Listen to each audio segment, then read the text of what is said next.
The story is that Da Vinci made the first one. It could sing like a human voice. Some people have relationships. I have the violin.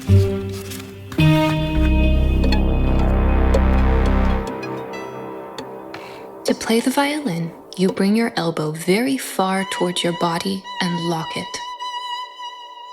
Your wrist hangs loose.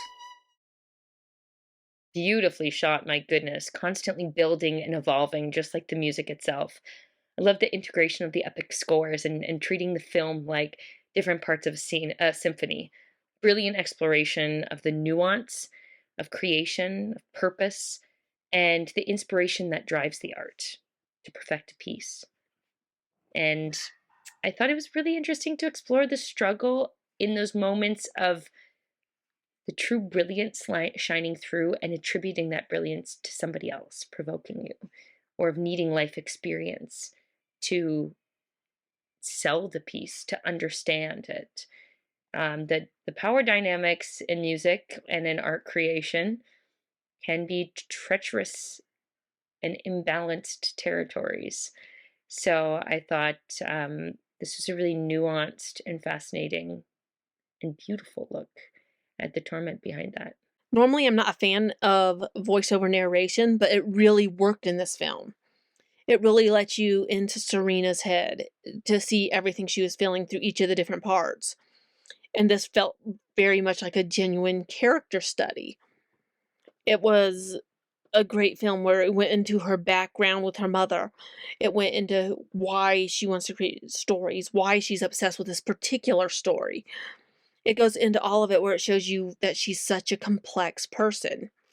I also loved the score to this where you could hear the violin throughout it.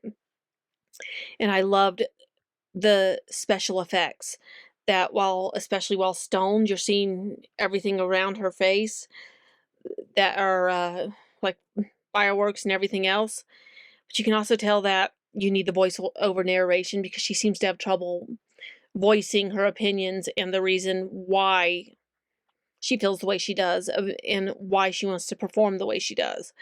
People shut her down. She's kind of a doormat, and you could very much need this voiceover narration so you understand her feelings. Otherwise, this film wouldn't work.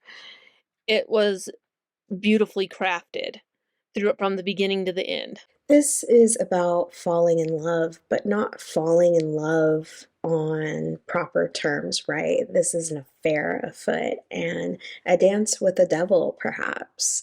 That is a theme that is explored within this. You get these chapters, these vignettes of their life and their experience as the lead actress is preparing for an orchestrated event. She's a violinist, and as we get to see the relationships and things of these nature progress, we're getting temptations with lust, and I really loved the ending here. We have Serena.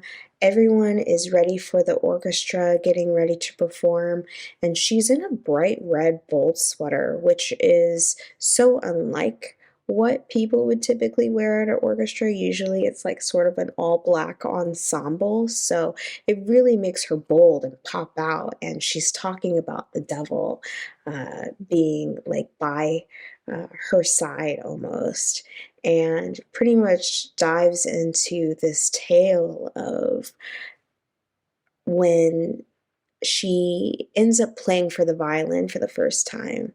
She's clutching onto it as if she's choking a bird, because that's what it's like to be in love. And that is such a dark statement, twisted statement on love to make, but that is how love can be sometimes. Sometimes it's not this pure form of love, it just happens to be this radical form of lust.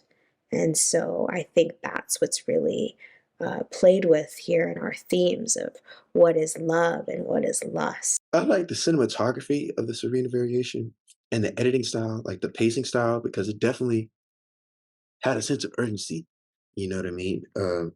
It reminded me kind of Whiplash a little bit of or uh, like a Black Swan type, like the idea that somebody who's striving to be right so hard that it has a sense of urgency that it feels like a thriller. You know what I mean?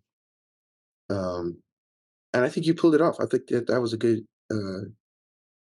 tonal strike right there, tonal chord. So, and I thought the performers did a great job, really selling it. So, The writing was fantastic. I really loved the poetry of the language. So dramatic, so passionate. I liked the use of numbered chapters throughout to focus the viewer. Of course, the music was strong. Interesting historical details regarding real life musicians, and very intense vocals. The camera work was dizzying, using so many visual effects, such as fades, close ups, and slow mos.